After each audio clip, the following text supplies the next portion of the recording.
Let me welcome each of you and thank each of you for being here for this very special occasion in the life of the University of Louisville, this very special dedication ceremony. This has been a very special week for us at the University of Louisville. 10 years ago, we began a new tradition at the University of Louisville called our State of the University. And the State of the University was an opportunity for us to have a convocation, a faculty and student and staff convocation to really celebrate the excitement of a new academic year. And the first year, the State of the University was a convocation, and that was it. But over 10 years, the State of the University has grown into a week of activities. And so we actually kicked off the State of the University last Thursday. We tried something new this year. They wanted me to teach an economics course, so I did. People showed up. I didn't know if anybody would show up. There were about 250 showed up. Most of them stayed awake during my lecture.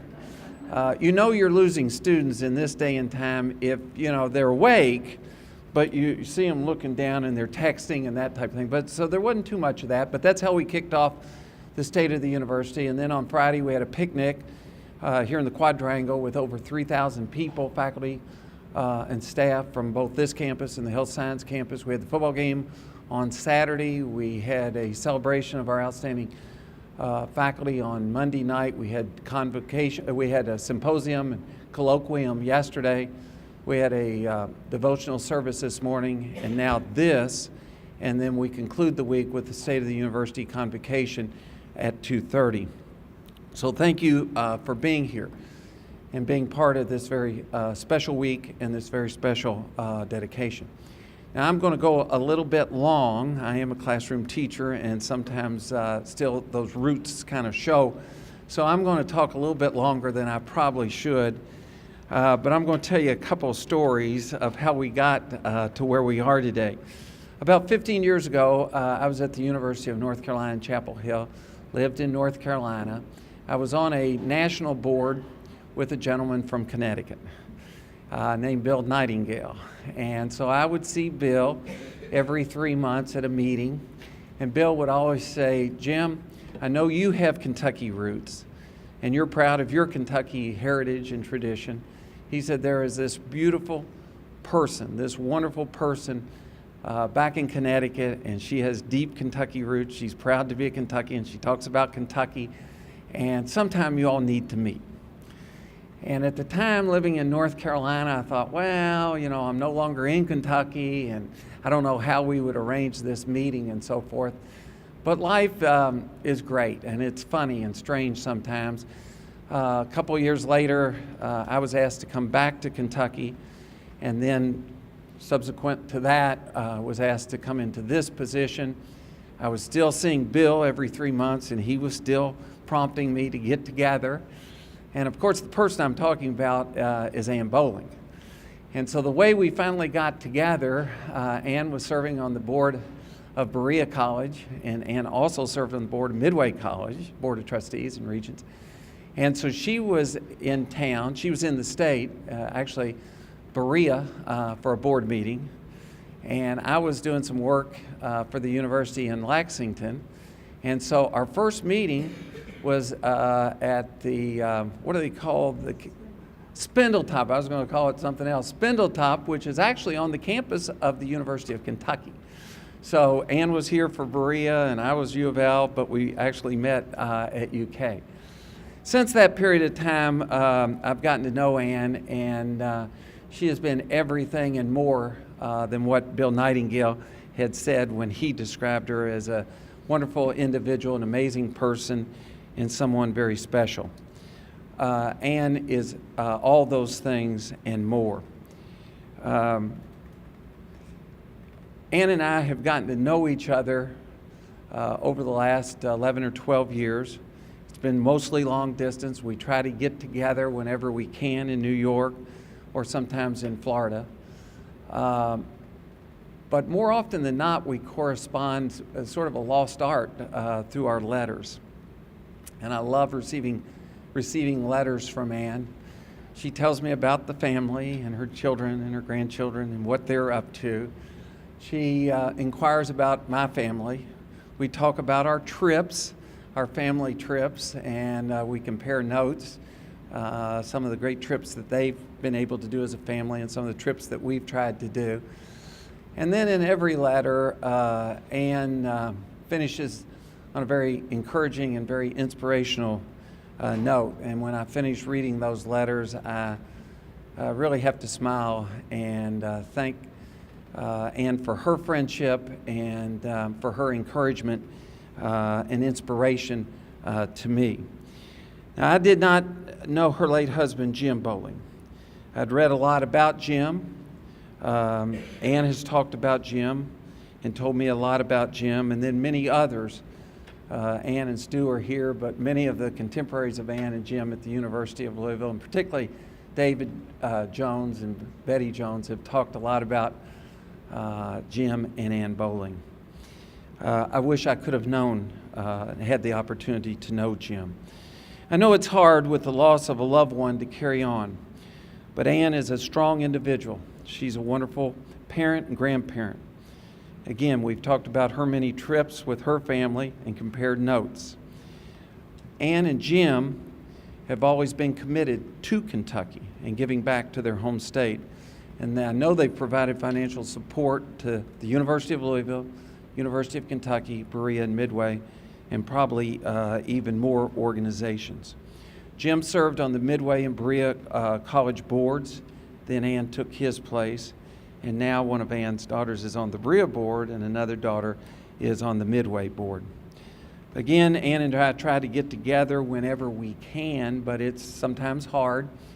And one time when I came to visit her at Windsor, she said, "No more of these trips if you're just going to drive in here for lunch and then leave." So we've had the opportunity to stay with Ann, but I do wish that we had more time together. Ann Bowling is one of the most special people that I know. On those days when I am discouraged and down, I think of Ann. I think of her encouragement, her inspiration, and yes, even her admonishment for me to hang in there and always do what is right and what is right for our students. Last August, Ann and Jane and I were having dinner at the Brown Hotel, and we're having a wonderful discussion, and Ann indicated that she wanted to make an additional gift to the University of Louisville, and she wanted to do it in 4 installments. And she asked me what were some of the projects that were important to the university and that the funds could be used for.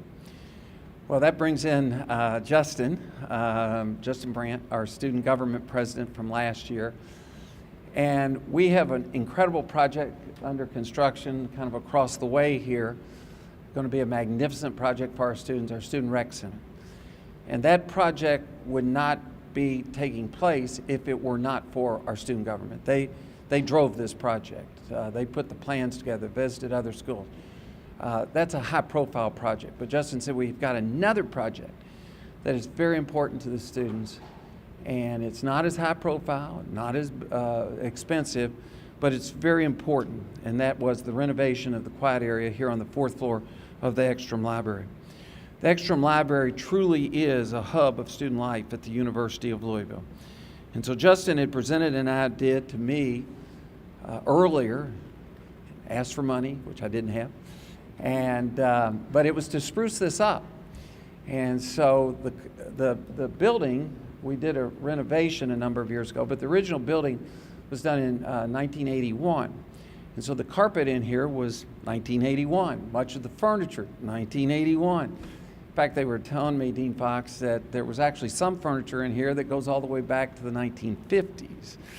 And so this area, since it was built, had never really gone through a refurbishment or renovation, and it's a very important area to our students.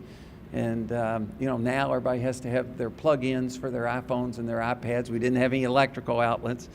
So I went back to Ann and indicated that we would like to propose that part of her gift be used for this project.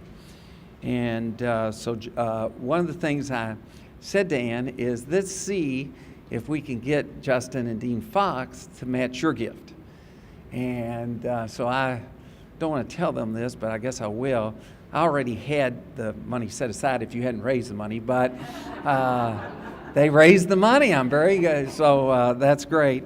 And so that's what brings us to today when we dedicate the Ann and Jim Bowling Quiet Study Area in the Ekstrom Library, 4th floor.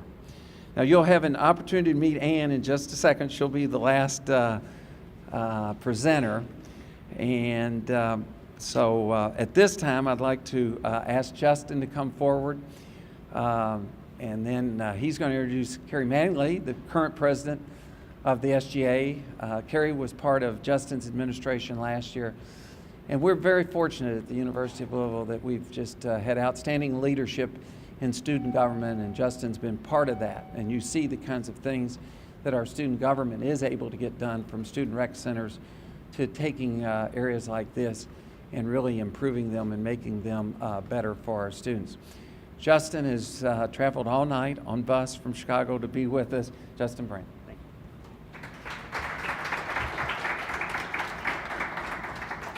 Thank you, President Ramsey. As always, the transformation this campus has gone through since you've been president here is truly amazing, and this is just one of those examples of how you've managed to take a campus and just take it to the next level. So thank you for continuing to always listen to students at the SGA level, listening to other SGA officials. Sometimes there's not always that working together mentality, and President Ramsey really listened to us and not only said, oh yeah, that's a great idea, he went out and made the connection for us and made our goal a possibility, and we definitely have him to thank for that.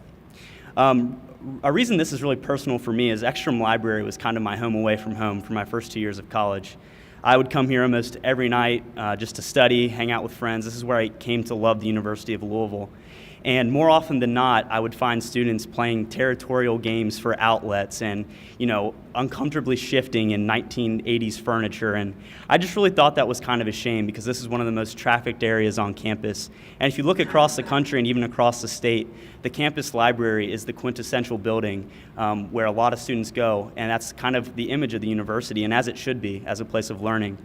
So when Dean Fox came in my junior year and was looking for a committee of undergraduate students to voice their feedback on how we can improve the libraries, I was very excited to be a part of that. And Dean Fox really delivered. We did a survey to students which found what we pretty much already knew, but we got some statistical evidence that the outlets weren't there, the furniture was out of date, there really wasn't a place where you could go and effectively study quietly. And we found that this was a need that we could solve with just a little bit of money and the right funding and the right people pushing it forward. And today, I just saw it today, and I'm really happy to see it. I think it's great. I think what it'll do is it'll finally make a place where students will know that it's quiet. There'll be a place where people who really want to sit down and study hard will have nice furniture, good lighting, good electricity, and that just brings us to the 21st century university that we want to be. Ms. Bowling, I can't thank you enough. You really, when President Ramsey said that we had a donor, I almost couldn't believe it. I expect, you hear things in SGA, you can have all these great ideas, but eventually you're going to run into, oh, we don't have money for that, or we're going to focus on a different initiative. And the fact that an idea that we had as students and a direct benefit for us was able to become a reality really invigorated not just myself and my exec team, but the SGA. And for years to come, it'll be an example of, if you ask and you put the work in, people will believe in you and support your cause. So I really appreciate everything that you've done. With that, I'm going to end it and turn it over to the current SGA president. It's really been a great pleasure getting to know Carrie over the last 3 years. She's one of the hardest working people I know. She's really involved in SGA, her sorority, and maybe she'll be able to use this new 4th floor space as she studies for the LSAT in October. Thank you all, and I'll see you soon.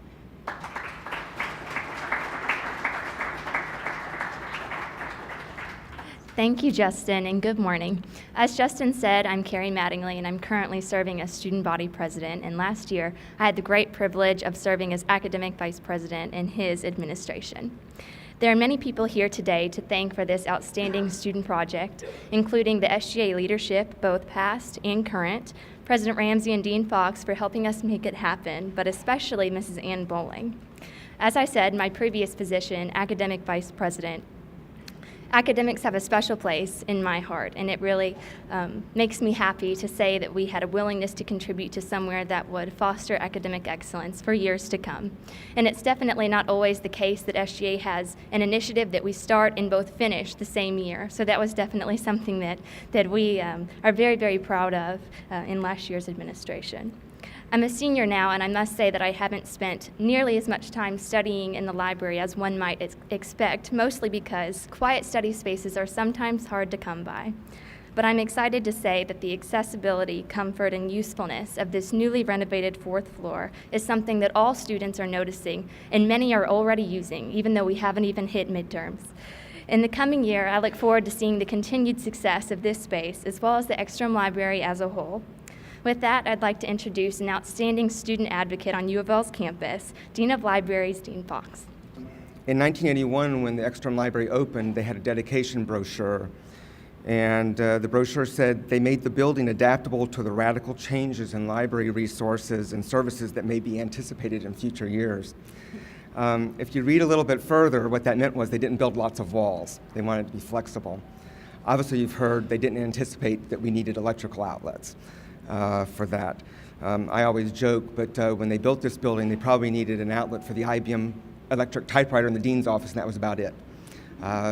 Dr. Ramsey already noted that the students today have the iPads, the iPhones.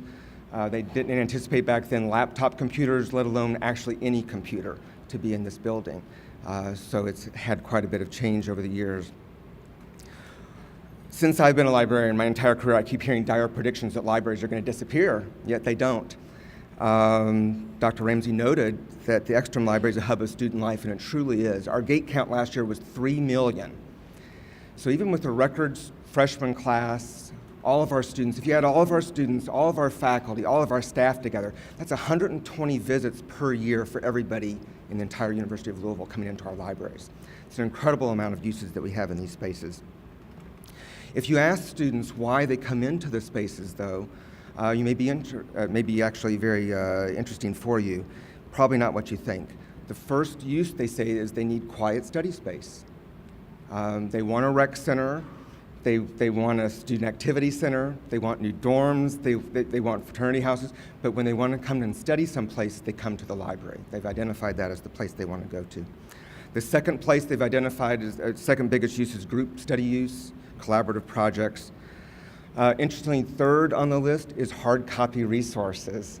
You think of electronics nowadays, but why do people come into the libraries? So they're still checking out our books, and our special collections continue to grow. We're a research library. We have primary source materials here that no one else in the entire world has, and people come in to use those materials. You have to get down to fourth on the list to get to electronic resources. People actually coming in. We have a virtual library. If they want to do that, they can do that without walking in the building. But 3 million people last year came through these doors to use what we have here.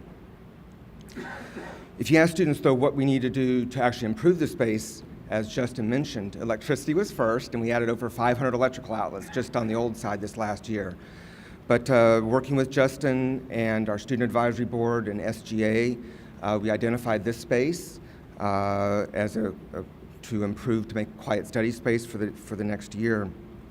And I want to thank Justin for all the work that he did. He really carried it forward. We kind of helped come up with a plan, but Justin took it forward to the administration. I want to thank Dr. Ramsey for listening to the students. It's pretty incredible, actually, to listen to the students and hear what they need on campus, and then follow through to identify funding. If we hadn't had that, it wouldn't have happened. I want to thank Carrie for already reaching out. I have high ideals for what we can do with SGA this next year. We want to keep working with them. This isn't a stop. It's just a one stop on our progress.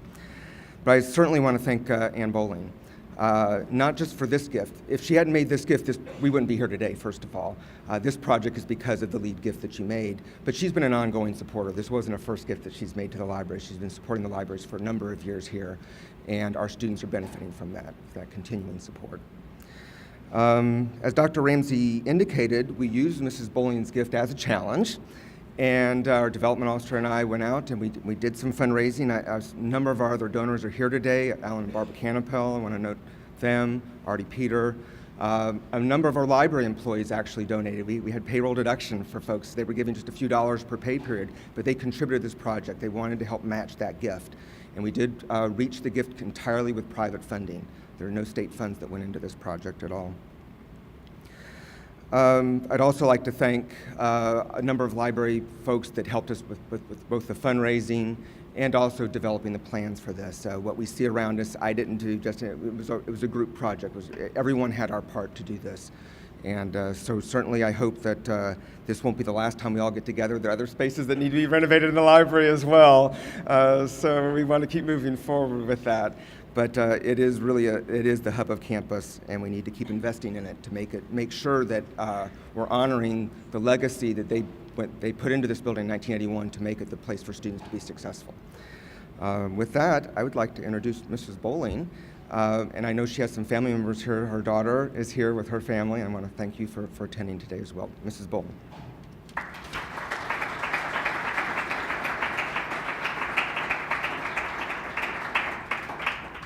I can't possibly stand up here or ever achieve all being the person that I've been described as. I'm not saying that very well, but I'm a bit overwhelmed, I must say. I do welcome all of you and thank you for being here, especially President Ramsey and Dean Fox and Justin and Carrie and my family and all of you students especially. Without you, there would be no university. I wanted to do something that would directly affect you, and as you now know, Dr. Ramsey had this idea, which pleased me no end. And it gives me so much pleasure that it's in the Ekstrom Library. I was so fortunate to be a student here when Doc Ekstrom taught, and we used to stand in line for hours and fight to get into his classes. We didn't have any technology. You had to stand in the lines, whether it was raining or whatever. But he was a superb teacher. He was tough, but he was superb and he was fair. His test of great literature was to reread each book each year that he assigned it. And if he did not get something new from the book, he replaced it with another. He became a friend of Jim's and mine and visited a few times with us in Connecticut. He was a very special person. So I am so happy that this center for you students is here in his library. Thank you.